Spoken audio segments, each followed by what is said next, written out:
Joining us now is Annie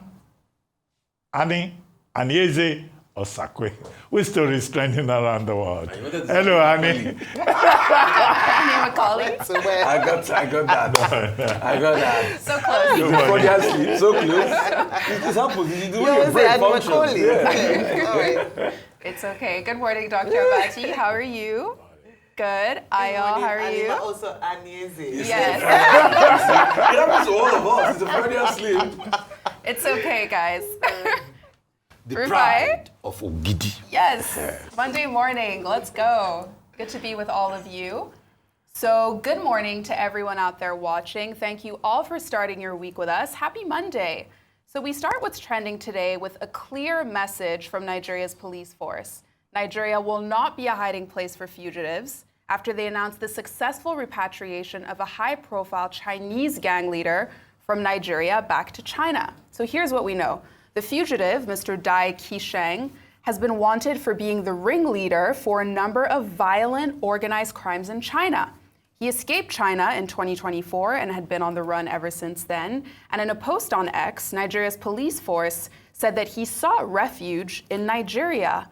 Operatives of Interpol Abuja tracked, surveilled, and apprehended the fugitive in Abuja on the 8th of August.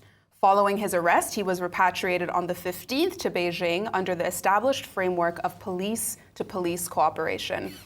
This announcement came just yesterday with the police emphasizing that last part of the tweet, the fact that they worked in collaboration with Interpol Abuja, Interpol Beijing, as well as the Chinese embassy in Nigeria. And taken together, this manhunt spanned well over a year to bring us to this point.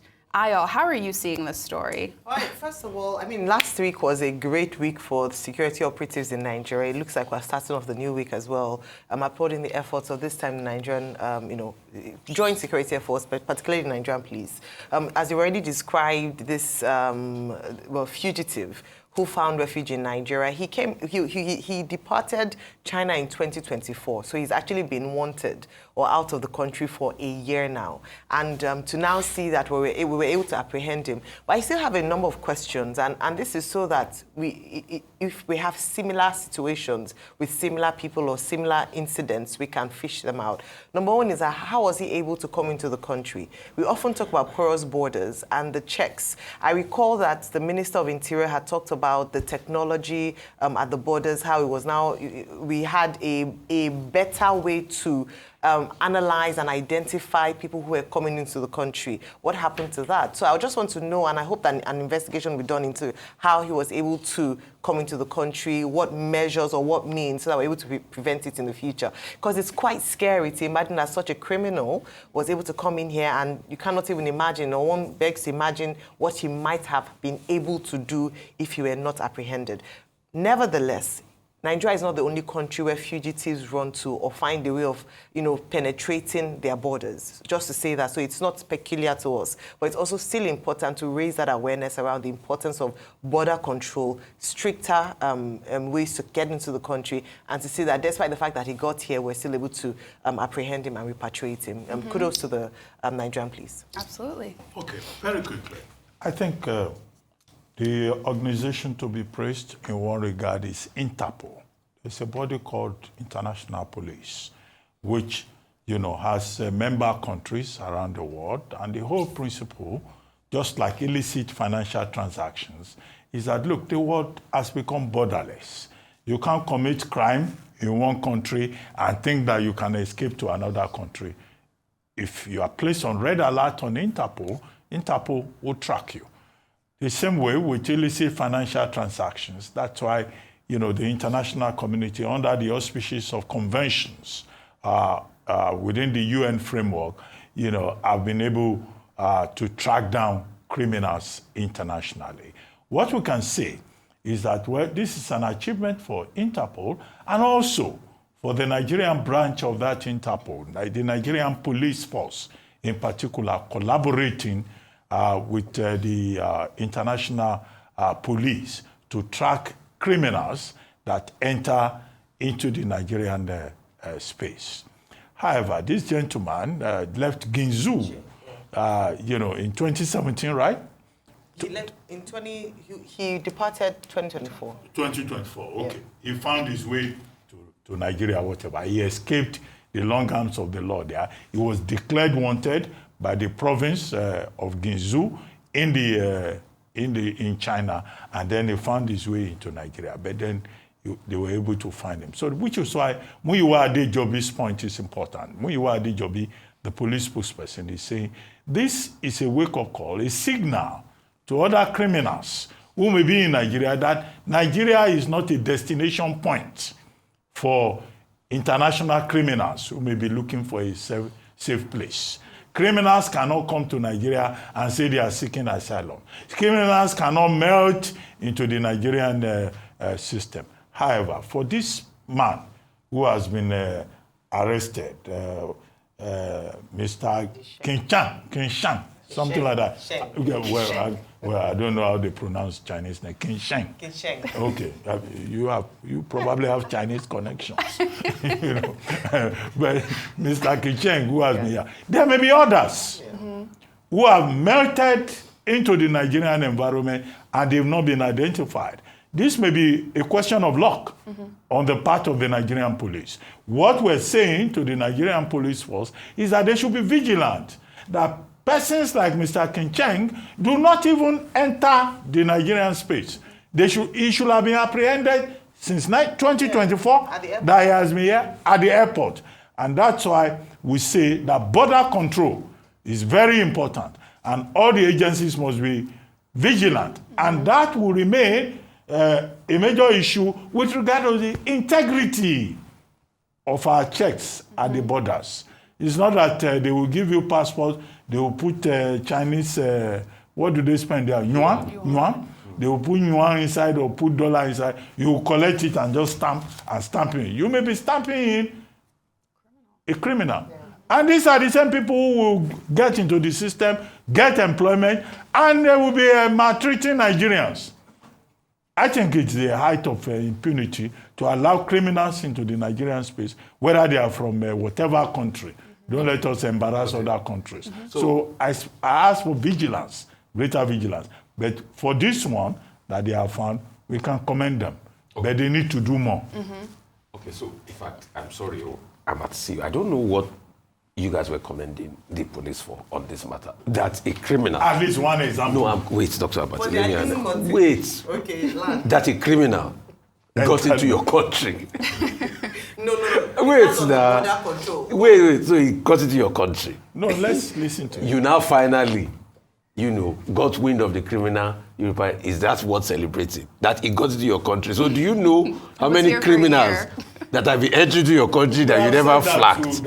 All this one. So, I'm sorry, with due respect, this craze, and I see it a lot in Nigerian media, this craze to always try to look for something to celebrate. I think it puts us in a point of delusion. I'm sorry, with due respect. That where they succeed. No. So what's the success rate? That your system was so porous in the first place that they got in. And I'm sorry, with due respect, what are you celebrating? Is it the same country that criminals, Nigerians, that go commit crime abroad, come back to this country, and they are living here? Is when they go back to America, they now hook them that they come. In fact, some of them took special assistance to some governors. We know these stories are there. Your mind. No. With due respect, some of them took special assistance to some governors. Talking about collaboration with Interpol. Some of these criminals we are talking about, if they are Nigerian citizens, they will come in. Where the collaboration would have made sense for me was if they were flagged at the entry point. No, but Nigeria is not the only country that has fugitives. Even the I most know, modern but if they were flagged at the entry point, would have been a point to celebrate for. You didn't flag them, they entered. Yes. Even criminals enter America. They just deported. They are just saying they've deported 5 to Eswatini. Dangerous criminals. Trump calls them. Let's go. We give kudos. We should encourage collaboration, partnership, internationally, because we're dealing with international Absolutely. crime. You even wonder. In fact, I'm sure if we go to Udogbulu, we'll see some returnees. Nigeria is a free country. In fact, the different, you know how many are going through the porous borders every day? Who are hiding in their village. So this T -1. Having escaped from somewhere. I know. Okay, Kudos. moving on, and you even wonder why Nigeria in the first place, but we'll keep the show going. So, now to some breaking news. With Lagos State updating its tenancy law to better protect tenants and also regulate landlords' practices. Here are some of the key points. Landlords can no longer ask for more than 3 months' rent in advance from sitting tenants, while tenants can no longer pay more than 3 months of rent up front. Landlords must also give rent payment receipts to all tenants, and if they don't provide receipts, they can incur a 10,000 naira fine. Tenancy agreement fees also should not be more than 10% of anyone's yearly rent, and any landlord or agent charging more than that is in violation of the law. And this is just coming into us as breaking news, so we're still kind of piecing it together. But Dr. Abati, I think I'll start with you to break this down, because this feels like a big win, right, for renters in Lagos, or what's your take? Well, this Lagos rent law, edict, as it is, state laws are called edicts, it already exists, and one governor after the other has always emphasized it. But how do you enforce it? You say, for example, that, okay, rent advance payment should not be more than 3 months. There is no landlord that is going to collect 3 months advance payment. You'll be homeless. That is just the truth. It's a willing buyer, willing seller market. If you go through the agent or the real estate company and you say you want to rent a house, and the landlord says he's going to collect 1 year rent, and you say, oh, Lagos State has said 3 months, okay, it's a market that determines it eventually. The landlord will say, okay, or the agent will say, well, the landlord wants 1 year, or the landlord wants 2 years. Okay, go and report to Lagos State government. When you come back 3 days later, you'll be surprised somebody has offered to pay 3 years. And then you'll be homeless. So there is no guarantee in that particular regard. If it says that a landlord must give receipt, yes, landlord will give receipt. If you say landlord must not intrude into the privacy of the tenant, how many landlords go and knock on the door of their tenants in a reasonable, level of accommodation in a good neighborhood? The landlord doesn't have any issue with you. In fact, you may live in an apartment. You may never see the landlord. Right. You don't even know who owns the house. Okay, so but it is good for the Lagos State government to say, look, we have these laws in place, tenancy agreement laws, all of that, and that tenants should not be treated like they are, invalids. The tenant today may become a landlord tomorrow. I think what the Lagos State government should worry more about should be about discrimination, which is a big issue in Lagos.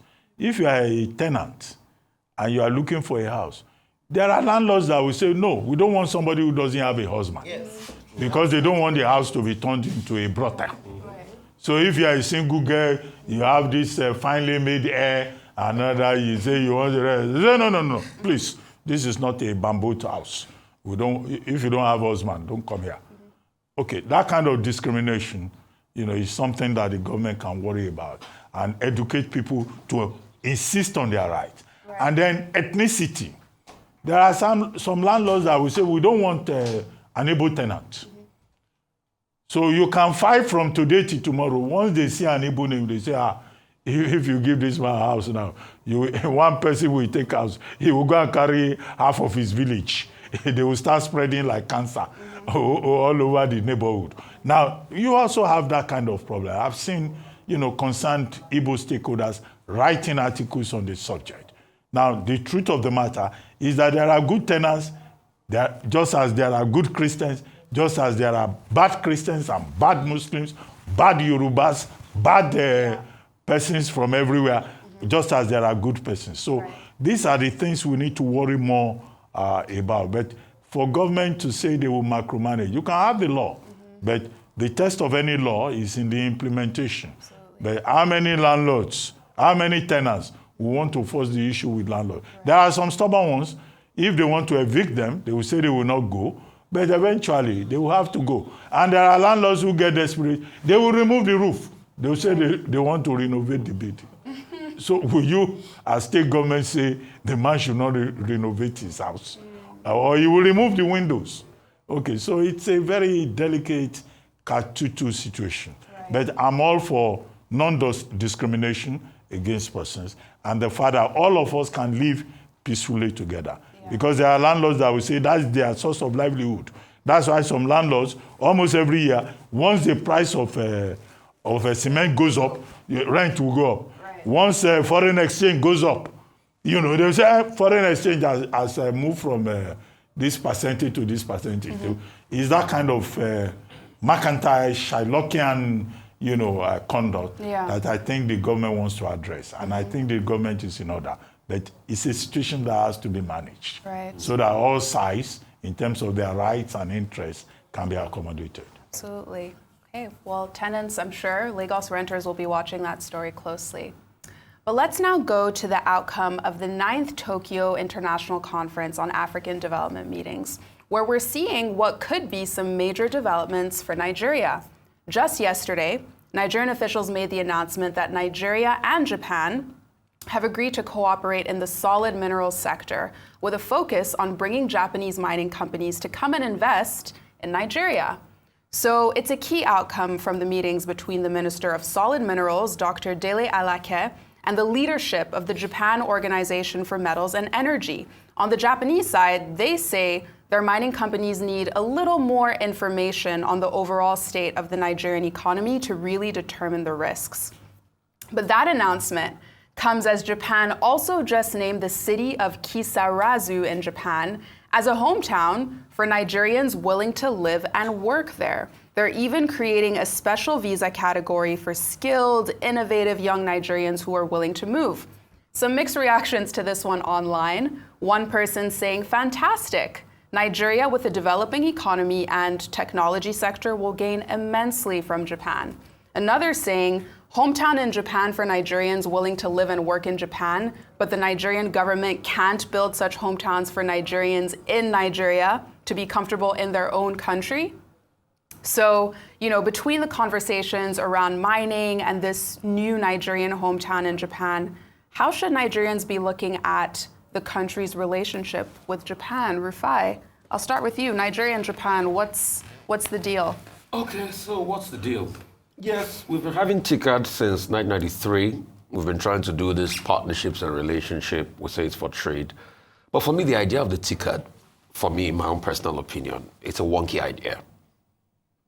And I am somebody that believes in the progress of Nigeria, and I believe in the strength of Nigeria.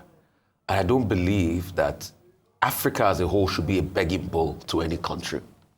And that's what I see this idea of TICAD as. We go there every year, we say we are talking trade and everything. At the end of the year and the end of the summit, they'll put a certain amount. This year, they put 5.5 billion aside. They will say it's in financial instruments. They will say it's aid to Africa of some sort. We'll go and take out of the money. Next year, we'll go to TICAD and talk about the issues we talked about last year, why we don't make progress and develop. So some people will say, yeah, it's a good one. Every nation does this. But for me, it's also a level of tokenism I'm taken aback by. France used to do something like this called Business France. I knew a lot of people in the tech sector that benefited from Business France. In fact, I knew the people in charge of it. Now, Nigerians going to, yeah, it's good for cultural exchange, but in the end, the things they work, the value they add is to the Japanese economy. Have you looked at it that way? Okay, maybe it will come back in remittances, one or two, but who benefits more is the Japanese economy. When will Africa grow to a point where they will come from Japan and develop our economy here, and it will be to our own economy? Because I feel, to a large extent, Africa is the last frontier we have the capacity for growth. And that's why conferences like TICAD, with due respect, annoy me. TICAD, Japan, Africa Africa is over 30 million square kilometers of land. Then Japan, one country that in landmass is not up to the whole of Africa, will call Africa to come. And 30 million square kilometers of land filled with resource and brains and talents. We'll now go to Japan and we'll go there and say, yes, they will now give us DEVE and say, go and develop. Like we're talking about the mining sector now. We're going to talk to Japan and everything. What is it in it for us? Right. You see, if we don't change this colonial, Victorian mindsets, we can never grow, because that's what we've been depicting even since the days Echero wrote Victorian Lagos. It's the same mindsets we keep reverberating on. Yeah. So some people will take it and say it's their big break, but in the long run, I just hope it will not get to a point. The Japanese right-wing movement that is growing will now say there are too many Nigerians in Japan and send us back at some point. That's why we should develop our country within. Well, the only caveat here is that we should get the Japanese to invest. Now, Mr. Dele Alake talks about, partnership in the mining sector. They should not bring them as contractors again. They were contractors in the refineries, the reconstruction of the refineries. They are contractors in the steel industry in Nigeria. They are contractors in Nigeria LNG Trim 4. So they just come here, collect contracts. If the contracts do not work, they just go. No, we should engage them at the level of investments. That's what will benefit Nigerians. Yeah. Now, I like the idea that they now say there's a city in Japan, Kirasazuwa, where Nigerians, highly skilled Nigerians can go to. Please, if you don't see me around at any time. You've gone to Japan. I've gone to Kirasazuwa. I may be there. The only barrier I have will be language, because language is tied to culture, commerce, and everything else. But trust Nigerians. There will be many of us who will make the attempt to relocate to go and live in Japan. Absolutely. Like we were talking about, you can find Nigerians in every corner of the earth. So I'm sure plenty of us will be there as well. So now let's come back to Lagos, because the National Drug Law Enforcement Agency, or the NDLEA, is making it clear that they're cracking down on drug trafficking, with the agency announcing the arrest of a 50-year-old woman, Mrs. Ifeoma Henrietta Ezewike, for attempting to traffic over 1 kilo of cocaine using a fake pregnancy bump as her disguise. So the agency posted these pictures of her, even including that material there in blue that she used to look pregnant. And in their statement, the NDLEA says a follow-up operation at her house led to the recovery of 200 grams of cutting agent used in the production of a strain of cocaine. In her statement, Ezewike claimed she inherited this criminal trade from her husband, who died 2 years ago. So the agency also highlighted how they've been intercepting illicit drugs in states across the country, from Abuja, Kano, Ondo, Edo, and so many more. But this case is interesting because it shows how creative, I guess, people are getting when it comes to moving drugs across the country. I mean, Ayal, how are you seeing this? Yeah, people have always been creative, whether putting it in the insoles of their shoes. Some people even go as far as putting it in their children's attire. People are desperate. So when you look at the root cause, I think beyond being able to apprehend this woman, and her story is very sad, 50-year-old widow, one child, if she goes to jail now, what's going to happen to that child who doesn't have a father, probably be put in care of a relative or so. But I think what is more important with the NDLEA, which is part of their remit, is to, number one, deal with the underlying cause of people trafficking drugs. In some regards, it's as a result of greed, where you just want to make money, however which way you want to make money. In others, it's actually due to economic circumstances, poverty, lack of access to jobs, even though, we talk about the job numbers. And so people find it easy, let me put it that way, to then be enticed into a life of criminality. I believe that we cannot justifiably or just, talk about crime or the rate of crime without talking about an enabling environment for crime to thrive. And so when I see women like this, my heart goes, I'm very sad about that. But it's also important to understand the lives that are affected by the drugs that they peddle. And so people should know that for every action, there's an there's a consequence for it. So in terms of decision making, but the NDLEA has a lot of work on its hand. We have incidents whereby Nigeria is getting deeper as a drug nation if this isn't contained. But two things I just wanted to summarize is, number one, we have to deal with the cause of these kinds of criminality, and number two, we have to ensure that people who do this are brought to the book so that it's discouraged, because the menace of drug abuse is prevalent in Nigeria, sadly. Absolutely. It's a real problem. One line about Mrs. Ezewike. She says she's now into drug peddling because her husband, she learned it from her husband. You know, Yorubas have one common say, that the wife of an armed robber cannot pretend not to know that her husband is an armed robber because you live with the man. True. Now this one, her husband, who was a drug baron, died. She too has taken to the business. The second thing, she has a shop, a front, Golden fashion, fashion at Okota, at God Palace Way. If you go there now, maybe the shop is open, people are coming there, there are people sewing clothes there, and they will say, oh, she has a legitimate job. How many Nigerians do we know that have businesses that are mere fronts and that the intelligence agencies have not been able to unmask? 3, the tragedy of it is that Nigeria used to be a transit point for drug consumption, illicit drugs consumption. Now in Nigeria, we are hearing that they are even consuming drugs, hard drugs, cocaine. There's one they call loud. There's one they call tramadol. It's Rufai who knows all those names. You know. Now we hear that they are carrying them up and down between Lagos and Abuja and Adamawa. Yeah. You know, you like to mention those names. That is the tragedy of the country. Absolutely. The NDLEA again has to be vigilant. Absolutely. And, you know, we always like ending on a good note, especially from that story. So very quickly, let's go to the sporting world, where a young Nigerian swimmer, Abdul Jabbar Adama, is making history as the first ever Nigerian swimmer to get a medal at the World Aquatics Junior Swimming Championships in Romania.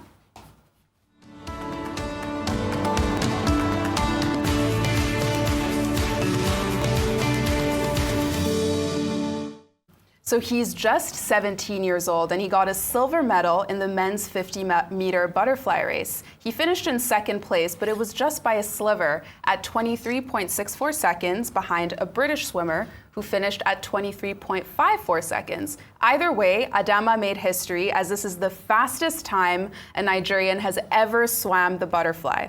The National Sports Commission says he was first discovered at the National Youth Games, but then got a scholarship to London for his studies as well as training in swimming. This is what celebrates. So in a post on X, the Director General of the Sports Commission congratulated him, calling it a milestone for Nigerian sports and a proud moment for Nigeria.